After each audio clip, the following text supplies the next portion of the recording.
নারায়ণগঞ্জের বন্দর উপজেলার নবীগঞ্জ কদম রসুল দরগাহ এলাকায় বিএনপির মনোনয়ন প্রত্যাশী আবু জাফর আহমেদ বাবুলের নেতৃত্বে বিএনপির ভারপ্রাপ্ত চেয়ারম্যান তারেক রহমান ঘোষিত রাষ্ট্র কাঠামো মেরামতের ৩১ দফা বাস্তবায়নের লক্ষ্যে নারায়ণগঞ্জ বন্দরে বিএনপি ও সহযোগী সংগঠনের উদ্যোগে লিফলেট বিতরণ করা হয়েছে। মেহেদী হাসান প্রান্তের তথ্যচিত্রে বিস্তারিত।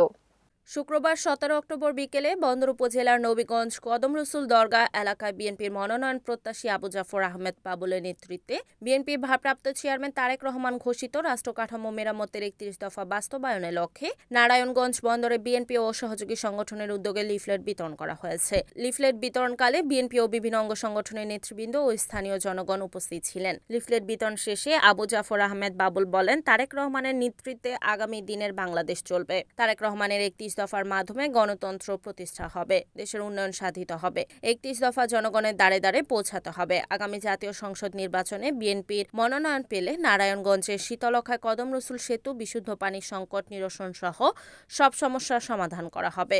আমি তো এর আগেই গত শুক্রবারে আমি তো ঘোষণা দিচ্ছি যে আমি নারায়ণগঞ্জ থেকে নির্বাচন করব। তো নারায়ণগঞ্জে তেমন কোনো প্রচারণা আমি করি নাই। আজকে এই বন্দরে প্রথম আমি বলি আল্লাহর এই দেশ, এই নারায়ণগঞ্জ কদম রসুল এই জায়গাতে অবস্থিত। এই জায়গাতে হযরত বুরহানুদ্দিন সাহেব থেকে নিয়ে একেবারে পাঞ্জাবি শাহ সাহেব পর্যন্ত এই জায়গাতে সবাই শায়িত আছেন। আপনারা জানেন যে এটা পূর্ণভূমি। এই যার জন্য আমি সর্বপ্রথম এই জায়গাতে আসলাম এবং আমার নির্বাচনের মনোনয়ন থেকে জয়যাত্রা পর্যন্ত এই বন্দর থেকে শুরু হোক, এটা আমি কামনা করি, আশা করি এবং বন্দরবাসীর কাছে আমি সে প্রত্যাশা করি।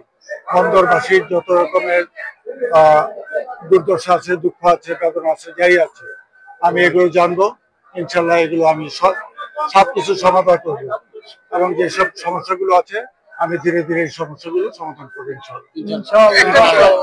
রিপোর্ট মেহেদী হাসান প্রান্ত, এনএন টিভি, নারায়ণগঞ্জ।